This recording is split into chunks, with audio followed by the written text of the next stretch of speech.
You might think that the days and weeks after an assassin took the life of the guy who wanted nothing more to engage with people would be a good time to tone down the Nazi rhetoric against other public figures, but tell that to Wired's Noah Shachtman, whose latest piece paints Elon Musk as an evil Bond villain, in his words, out to rule space. And his article demands to know, again, another quote, when the orbiting rifles are handed out, how many gun lockers will Elon have the keys to? Is Shachtman trying to get Musk assassinated too? Hey everybody, I'm Steve Green with Bill Whittle and Scott Ott. This is Right Angle, brought to you by the members of BillWhittle.com. Gentlemen, I'm trying so hard not to sound paranoid here. I really am. But, you get a couple of shots taken at the president last summer. You got Charlie Kirk's assassination.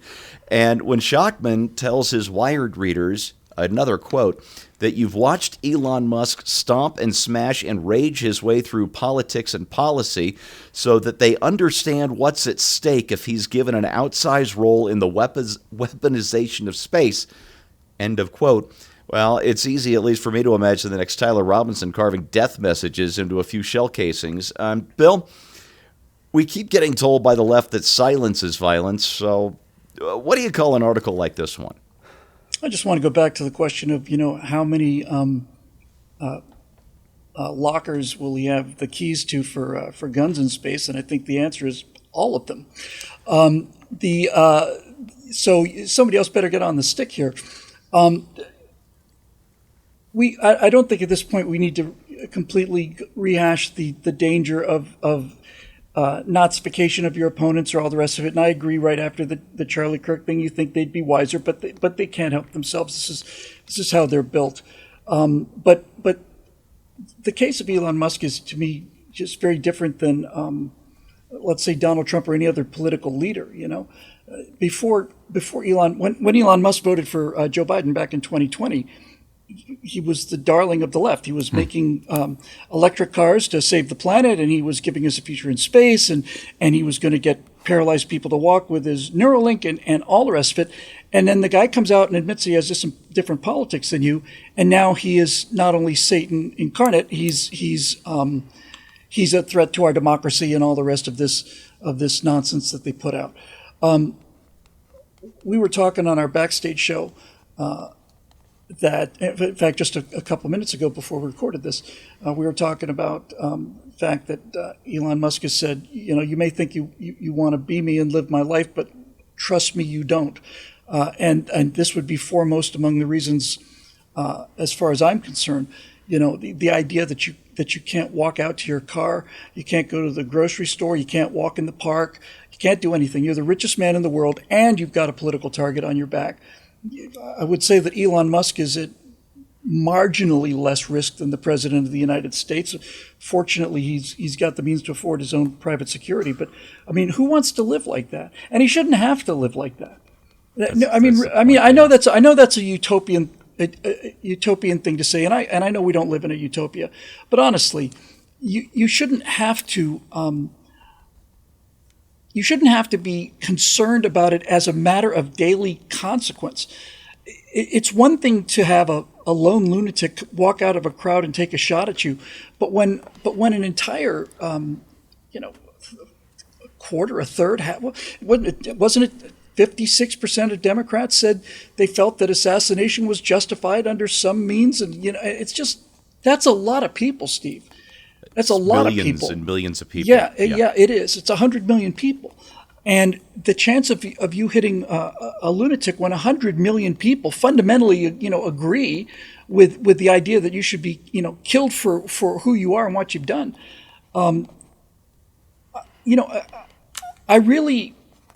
It's so difficult to think of like what justice is. You got obviously got free speech involved. You've got all of this, and I've said it many times. We've all said it many times.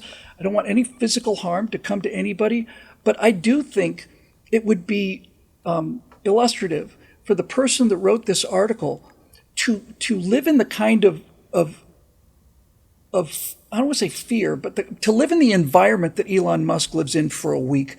I'd like the guy who wrote that article to have that level of anxiety and apprehension for a week. I'm not suggesting anybody go after him. I'm just saying would be nice. It would be nice if he could put himself in Musk's shoes and realize what it's like to be the target of that kind of murderous hatred from so many people. Because I think he would contribute a lot less to it if he could feel the consequences of it. And, Bill, I ran the numbers just in my head while you were speaking. And if you consider that Kamala Harris got something like 75 million votes, I think it's around that in November, and that 56% of Democrats think that political violence can be justified or somewhat justified. And then when you consider that some of those 75 million voters might actually be real, that's pretty frightening. Anyway. I mean, she was asked straight up, do you believe Donald Trump is a fascist? Yes, yeah. I do. Yeah. And, just today or Sunday, I can't remember where she was doing this TV interview. That woman, she just can't catch a break. She releases her book at the same time all this other stuff happens. And it's not like anybody was going to buy her book anyway. But now it's completely lost in the shuffle. She can't even get the attendant publicity that goes with the book tour. But she's on one of these talking head shows to promote her book, and she calls Donald Trump a communist dictator. So yeah, a communist dictator, sure he is. Yeah. So she went from fascist to communist. So whatever that's good for. In any case, let's go to Scott. I've got more here from this Noah Shachtman article. He says, Musk often lets Starlinks run under the table, sometimes as a way of pressuring governments to license the service legitimately. But Iran, they're just straight up flouting the rules, one knowledgeable observer told Shachtman, trying to overthrow the government. By the way, it's the government of Iran, by giving internet access to Tehran's opponents. Scott, if you can imagine that, giving oppressed people the internet, ooh, evil. Anyway, to get back to the article, he writes, it wasn't the first or last time Musk used Starlink in ways that seemed to support the Israeli government's objectives. Ooh, and of course, we finally get to the truth. There it is. Israel has got to be the Nazi bugaboo now. And here's my favorite line from this Wired article. It says, the guy who gave the thumbs up to using his satellites as part of a campaign to overthrow a government, again, we're talking about Iran here, and appeared to do very little as hundreds of thousands starved in Gaza, not happening. That dude, with an outsized role in the making and maintaining of an arsenal in space, one in which the guns are pointed down at Earth. End of quote. Scott, you think somewhere a deranged young man reads all this and wonders what to carve into a 30-06 shell? Well, first of all, if you're going to point guns somewhere, it makes sense to point them at Earth because there's nothing else to shoot at. God, I love you, man. So open fire on the void. That's just common sense. Target the void. And secondly, what did you say the name of this author was? Noah Shachtman. Yeah. So my guess is, I don't know anything about Noah Shachtman, but he's got a good, solid Old Testament name. My guess is that he did not have to even apologize for this at his local temple or synagogue meeting among his friends, because there are so many in the United States who have completely become unmoored that even Jews have become anti-Israel in the United States. It's the only country where we can manufacture Jewish anti-Semites. But anyway, the idea that we're doing some sort of evil by helping an oppressed people who are under the thumb of a religious fanatic government like Iran is, by simply providing them a means to communicate among themselves. And this is tantamount to pointing missiles at people. It sounds more than a little silly to me, but I couldn't believe when he came down on saying that Musk was helping the evil Israel, to do this. I really expected that to go a different way. In fact, I expected him to be supportive. Aren't we all supportive of oppressed peoples who are, especially in regimes where women are treated like, property, and do not share the rights that we have here in the United States?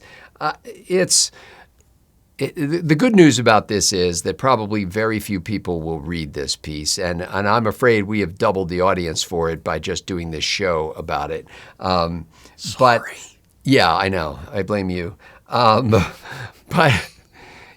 I do think that there are a group of people in this country who believe that the wealthy are other, and because they are other, we can say or do anything about them. They deserve whatever they get as a result of the opprobrium that we heap upon them, or the libel or slander that we engage in, the attacks that we make on them rhetorically. Plus, there's something that makes a man feel a little cocky when he's punching up, so to speak, at Elon Musk or anybody else like that. That doesn't last as long if you actually get a chance to meet the other. And as you will find with many people on the left, they hate billionaires, but they probably have a friend or two who are super wealthy, and they think they're okay. And so I just hope that that maturity will strike at some point, and these kinds of inflammatory statements that they make with impunity with the assistance of their editors and publishers will go by the wayside.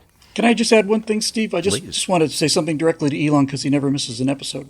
I know this goes against your core principles and certainly the commands that you received from Tel Aviv and Jerusalem, but if you're talking about a number of refueling flights on the Starship to get to Mars. If you strip off all of the laser turrets, the missile bays, the targeting radars, and the decoys that you built into the Starship program, I think you'd probably be able to get more weight to payload. I know it goes against the fundamental reason why you're going into space, but maybe if you de-weaponize the Starship, you might have better luck with it. Take off that monitor-like armor cladding. And all that's left is a transition with a giant cannon on it. You just take away that stainless steel shell, and it's just a giant howitzer mounted to a transmission that's launched into space.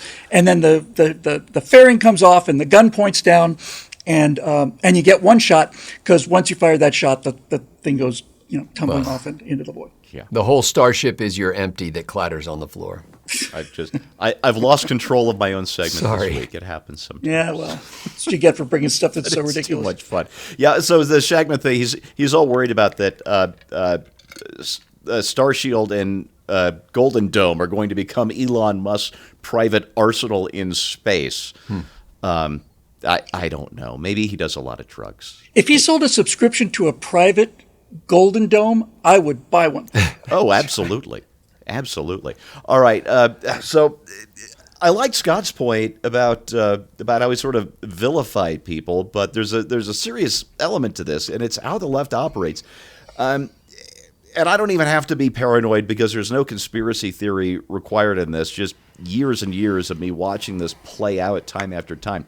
So every society has just a tiny fraction of crazy people who will try to assassinate a Ronald Reagan or a Donald Trump or a Charlie Kirk just because they want to impress Jodie Foster or stop Cheeto Hitler or because it's the only sane thing to do to protect your gay, furry, transitioning boyfriend.